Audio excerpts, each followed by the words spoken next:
Depuis 12 ans, avec des moyens restreints, mais votre soutien indéfectible, l'audience de TVL a littéralement explosé. Avec près d'1 million d'abonnés uniquement sur notre chaîne YouTube principale, notre force de frappe inquiète désormais le pouvoir. Nos analyses sans concession ni caricature dérangent. Lors de la crise sanitaire, nous n'avons eu de cesse de nous élever contre la coercition d'État. Depuis 2022, nous dénonçons cette escalade guerrière d'Emmanuel Macron et ses amis néocons sur le conflit en Ukraine qui pourrait nous conduire jusqu'à un affrontement direct avec la Russie. TVL propose une voie unique, une voie indépendante et sans allégeance. Ce refus des caricatures, des facilités ou des outrances nous place de fait dans la ligne de mire du pouvoir. Ils ont peur de notre montée en puissance. Alors, après les opérations de censure, après les bannissements des plateformes, eh bien, le pouvoir politique a maintenant décidé de fermer nos comptes bancaires.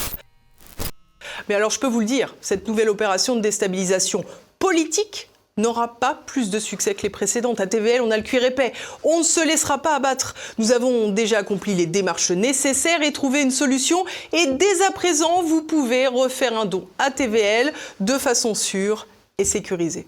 Mais évidemment, ces nuisances ont un coût. Celui du temps qu'elles mobilisent, des efforts qu'elles concentrent, des attentions qu'elles redirigent. Et entre nous, je pense que c'est leur but. Ils veulent nous écarter de notre mission première, celle qui les effraie tant, vous informer librement. Alors, c'est à vous de continuer de soutenir TVL, votre média indépendant qui sait piquer au vif le pouvoir. Aidez-nous et donnez-nous les moyens de poursuivre l'aventure et l'accélérer. Je compte sur vous.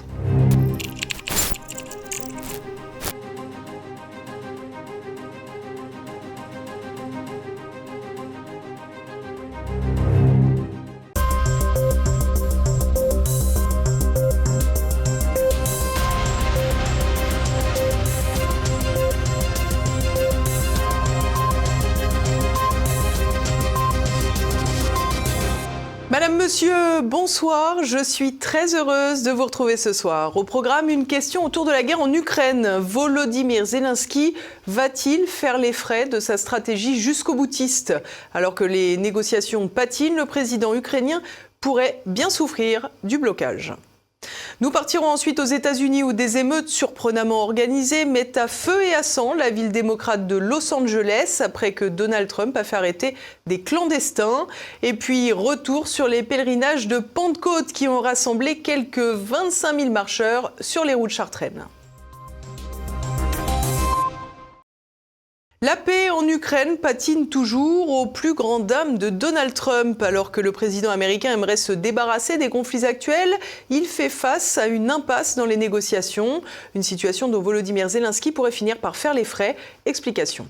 Volodymyr Zelensky va-t-il finir en fusible ? Alors que la guerre en Ukraine s'éternise pour le plus grand malheur de Donald Trump, qui avait fait campagne sur une paix rapide, les orientations pour négocier manquent à l'appel. Après les dernières discussions d'Istanbul, qui n'ont conduit qu'à la certes salutaire mais minime avancée de libération de prisonniers, la marge de manœuvre semble plus que jamais réduite. D'un côté, la Russie, en nette position de supériorité sur le terrain militaire, n'a aucun intérêt à revoir ses objectifs pour arrêter une guerre qu'elle domine. À plus forte raison que la population russe, lassée des tensions avec ses voisins depuis la révolution de couleur de Maïdan lancée en 2014, espère une sortie définitive des affrontements.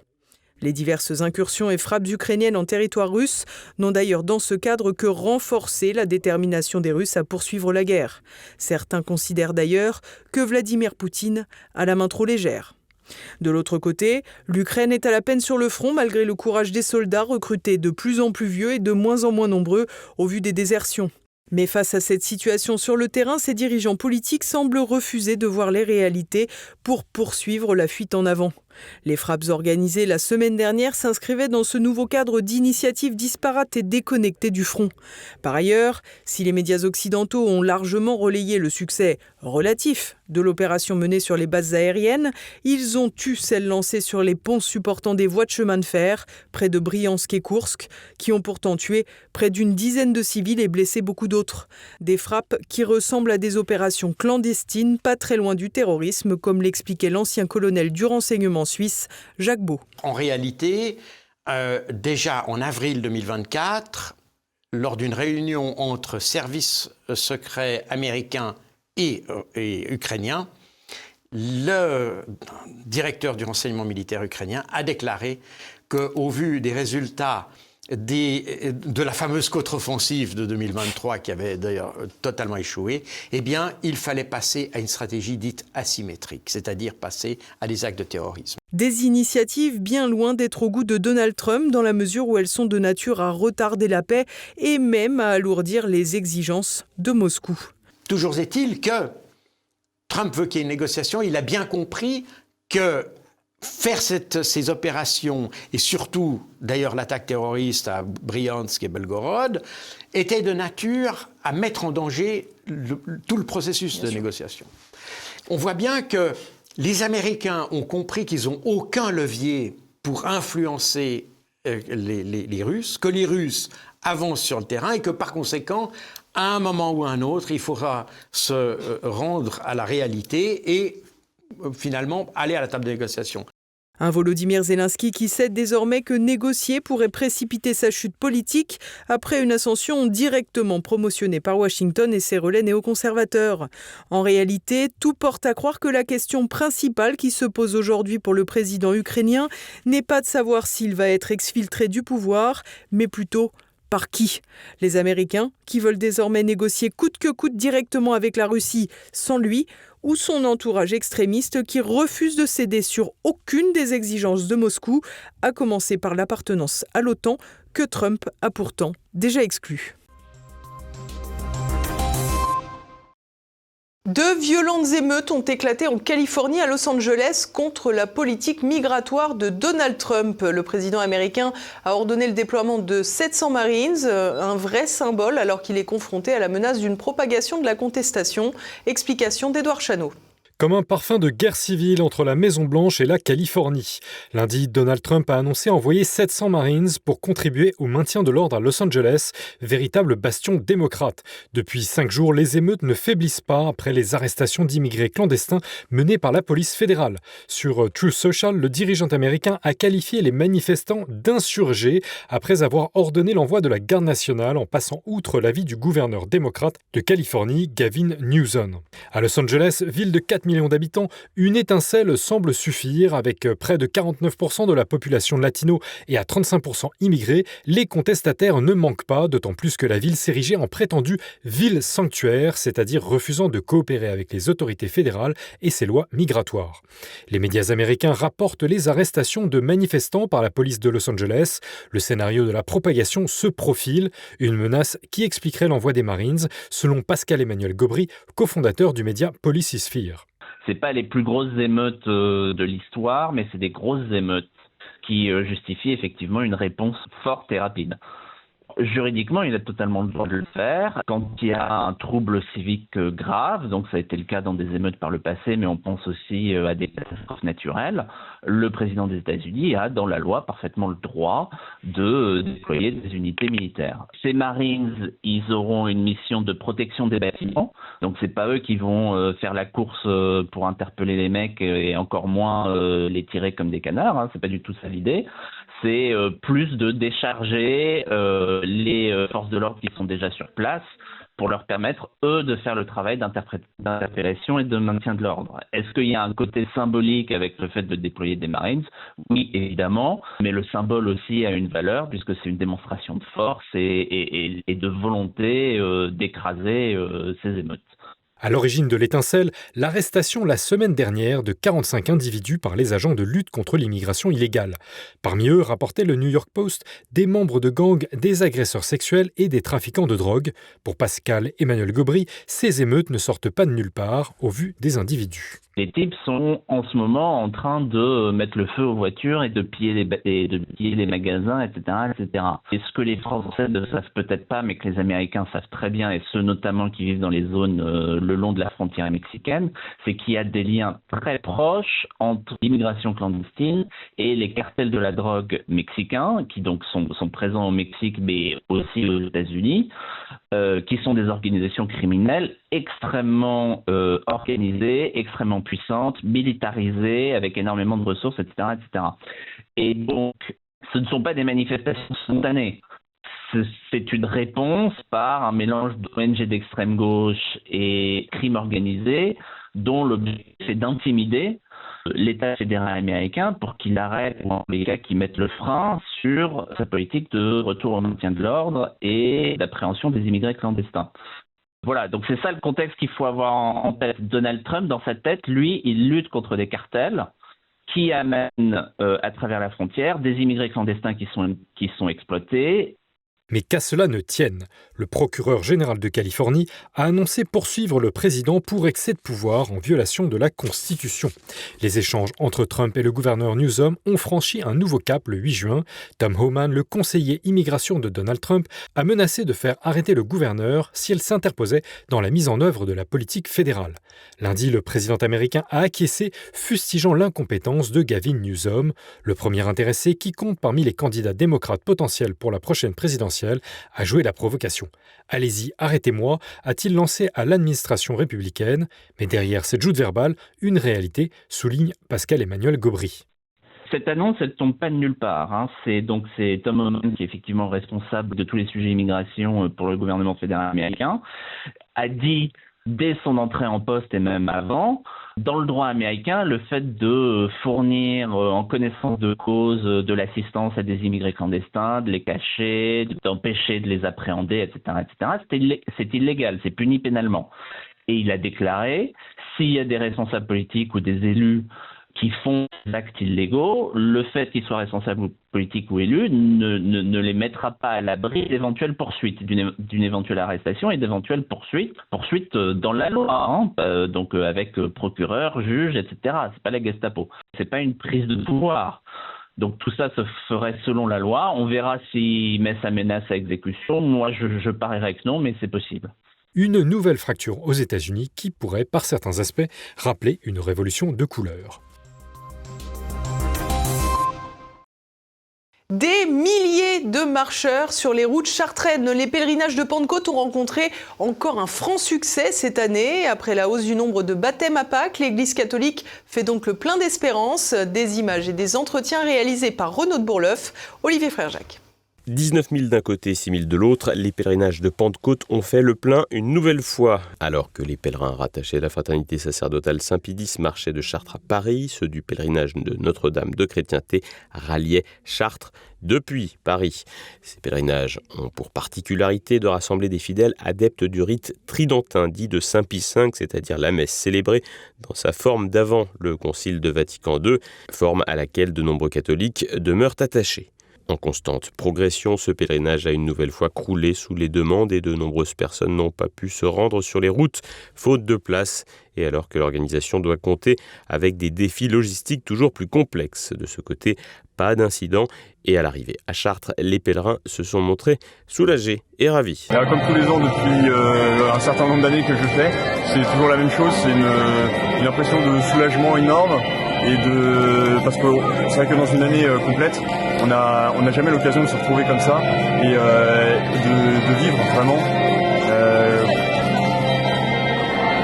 en fait, faut se fixer cet effort de volonté qu'on doit faire pour trouver le réconfort. Très bien, nous avons eu la chance d'avoir un magnifique temps, donc c'était agréable, pas trop chaud, pas trop froid.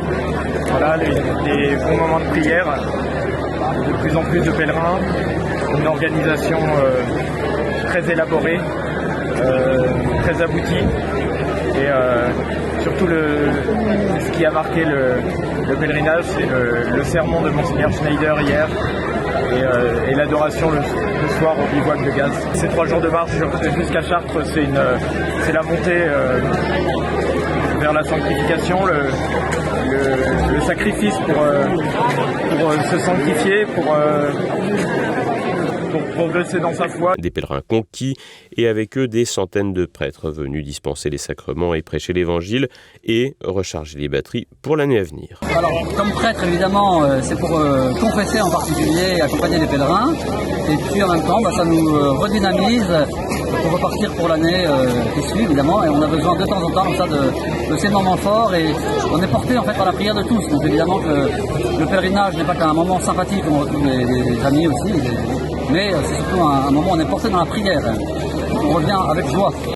Créé en 1983, ce pèlerinage de Chartres ne cesse de croître au risque de susciter de la jalousie ici et là, notamment auprès de certains évêques qui déplorent la désertion de leurs églises et l'avènement d'une jeunesse à la recherche d'une foi sans concession et d'une pratique tournée vers la beauté liturgique. Quelques polémiques ont ainsi agité la presse spécialisée et la presse de gauche en marge du pèlerinage, sans pour autant gâcher les belles marches de Pentecôte. De nombreux reportages, rarement à charge, ont évoqué ces pèlerinages, ce qui était plus rare il y a encore quelques années, témoignant ainsi de l'attrait pour ces grands rassemblements de Pentecôte. Un des nouveaux défis pour les organisateurs est désormais de répondre à la demande croissante de pèlerins, comme l'explique Philippe Darentière, président de l'organisation Notre-Dame de Chrétienté. J'étais très frappé en parcourant la colonne de rencontrer de nombreux convertis, y compris parmi les chefs de chapitre, des garçons ou des filles baptisés pour certains cette année à Pâques, pour d'autres il y a 1 an ou 2 ans. Donc ce caractère missionnaire du pèlerinage est un signe très fort que nous devons œuvrer à pouvoir continuer d'accueillir. Nous avions plus de 2000 personnes qui étaient sur liste d'attente cette année. Il nous faut absolument arriver à pouvoir accueillir plus largement. C'est aussi un défi logistique et puis naturellement un défi pour l'encadrement. Nous avons besoin de cadres bien formés pour accueillir plus de pèlerins. Nous avons besoin de prêtres également. Donc tous ces défis sont devant nous, mais avec la grâce de Dieu, avec la grâce de ce roi qui règne sur nous maintenant depuis cette consécration, eh bien nous arriverons à continuer d'accueillir plus largement et plus généreusement les pèlerins qui veulent participer à ce pèlerinage. Un défi numérique et la présence d'un évêque pour la messe de Pentecôte en la personne de Monseigneur Schneider qui était présent sur le plateau de l'émission Terre de Mission une semaine plus tôt. Une venue qui conforte les organisateurs dans la sollicitude de l'Église à l'endroit des fidèles. C'est également une très grande grâce pour nous. La présence et la prédication de Monseigneur Schneider à la messe de Pentecôte était également un moment très important qui nous fait rentrer complètement dans le mystère de Dieu qu'il a pu nous prêcher, et puis aussi avec cette présence d'un évêque qui est une manifestation pour nous très forte de la sollicitude de l'Église pour les fidèles que nous représentons, dans l'attachement qui est le nôtre à la liturgie traditionnelle, dans le souci qui est le nôtre de faire régner le Christ sur nos sociétés. Et bien tout cela est partagé par l'Église dans la présence de Monseigneur Schneider, et c'était aussi une grande satisfaction pour nous. Rendez-vous en 2026 pour les milliers de pèlerins avec peut-être encore un record de marcheurs à la clé et un thème de pèlerinage criant d'actualité puisqu'il s'agira de la mission du côté de l'organisation du pèlerinage de tradition, celui de la Fraternité Saint-Pédis, ralliant Chartres à Paris. Un rendez-vous est donné plus tôt aux fidèles qui peuvent se rendre à Rome pour un pèlerinage jubilaire les 19, 20 et 21 août. Et à présent, c'est le moment de faire le rapide Tour de France. Non, regardez, je filme. Voilà, il est pris, il va se débrouiller. Voilà, regardez-moi. L'équipe.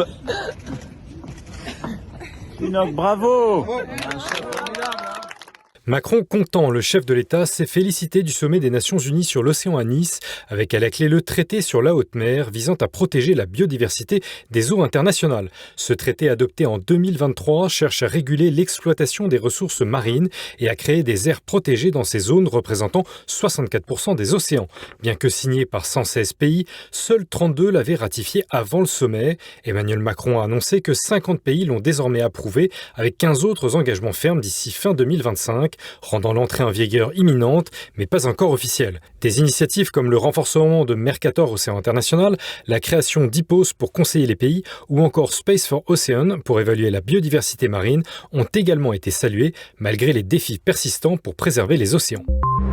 Au RN, la victoire est un plat qui se mange froid dimanche. Après l'arrivée en tête du mouvement aux élections européennes de 2024, le Rassemblement national s'est rendu au cœur du Loiret, à Mormant-sur-Vernisson, pour accueillir 5000 personnes en meeting. L'occasion de rappeler le coup de tonnerre de la victoire aux européennes l'année passée. Et la formation de Marine Le Pen a mis pour l'occasion les petits plats dans les grands. Le Premier ministre hongrois Viktor Orban, mais aussi le vice-premier ministre italien Matteo Salvini et Santiago Abascal, le président du parti espagnol Vox, se sont succédés à la tribune. Devant ses alliés, Marine Le Pen a fustigé l'Union européenne, construction artificielle qui ressemble de plus en plus à un empire, avant de faire huer Emmanuel Macron et les dirigeants qui jouent aux petits soldats. Taxi et VTC, ça continue. Les chauffeurs de taxi et de VTC se mobilisent depuis ce mardi dans plusieurs villes françaises avec des revendications distinctes. Les VTC, confrontés à une surabondance de conducteurs, exigent un moratoire sur leur nombre et une revalorisation tarifaire, espérant des discussions avec les ministères du Travail et des Transports avant l'été. De leur côté, les taxis dénoncent la nouvelle convention de l'assurance maladie sur le transport sanitaire, prévue pour octobre, qui risque de réduire leurs revenus. Des actions sont prévues, notamment un rassemblement à Paris mardi à Bercy et des blocages autour des aéroports de Roissy et Orly mercredi. Malgré des réunions avec le gouvernement, les taxis déplorent l'absence de progrès et leurs représentants seront reçus au ministère de la Santé mercredi. Les Français empoisonnés à petit feu. En plus des dirigeants toxiques, le cadmium, un métal lourd qui s'accumule dans les sols, s'en prend désormais au pancréas de la population. Classé cancérogène certain, il est très présent dans les engrais phosphatés et contamine les aliments. Parmi eux, les céréales et ses dérivés tels que le pain et les pâtes. Un conglomérat de professionnels de santé a adressé un courrier au Premier ministre et aux ministres concernés pour les alerter sur cette grande inquiétude de santé publique qu'ils considèrent comme une bombe sanitaire suspectée de décupler le nombre de cancers du pancréas qui a quadruplé en 30 ans. Selon les projections, il s'agira du deuxième cancer le plus mortel d'ici une dizaine d'années. Parmi les recommandations, limiter l'apport en céréales, largement surreprésenté dans les alimentations modernes. Et on poursuit avec l'actualité internationale. La croisière ne s'amuse plus. Le voilier Madeleine, transportant 12 militants pro-palestiniens dont Greta Thunberg et l'eurodéputé LFI Rima Hassan, a été intercepté par la marine israélienne dans la nuit du 8 au 9 juin 2025, alors qu'il tentait de rejoindre Gaza avec de l'aide humanitaire, mais surtout à des fins de communication. Dérouté vers le port d'Ashdod, l'équipage a été transféré à l'aéroport de Tel Aviv pour rapatriement. 5 des 6 Français à bord, dont Rima Hassan, ont refusé l'expulsion, attendant une décision judiciaire israélienne. Greta Thunberg et un Français, Baptiste André, ont accepté leur expulsion et devraient rentrer en France. Emmanuel Macron a dénoncé le blocus de Gaza comme un scandale et exigé le retour rapide des ressortissants français. Robert Kennedy Jr. poursuit le grand ménage dans la santé américaine. Lundi, le ministre de la Santé, nommé par Donald Trump, a congédié la totalité des experts du groupe consultatif sur les vaccins. Il les soupçonne tous de conflits d'intérêts avec l'industrie pharmaceutique.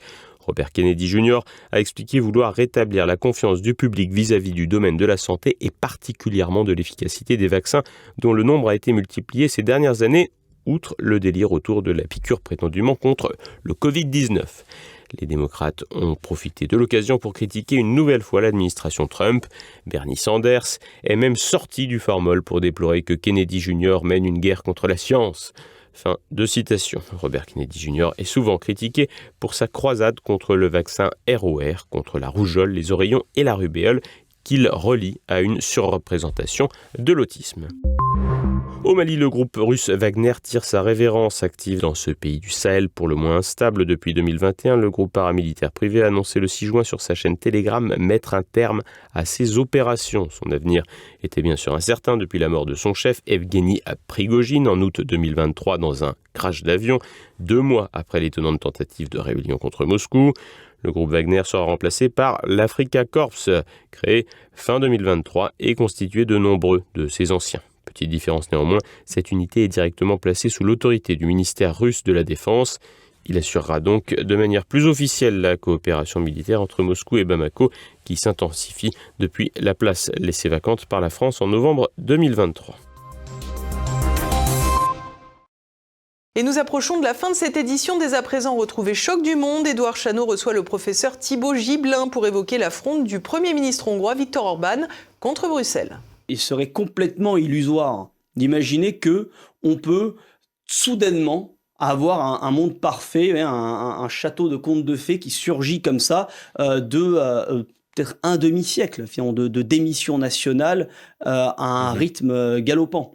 Donc s'il y a un changement, c'est que sur un élément de reprise de souveraineté, on va avoir des décisions nationales concertées, par exemple en politique migratoire, mais ce n'est jamais qu'un pas dans la bonne direction. Il faut essayer de sortir de cette vision iréniste selon laquelle on pourrait soit tout changer, soit c'est la fin du monde, c'est la catastrophe, c'est la décadence.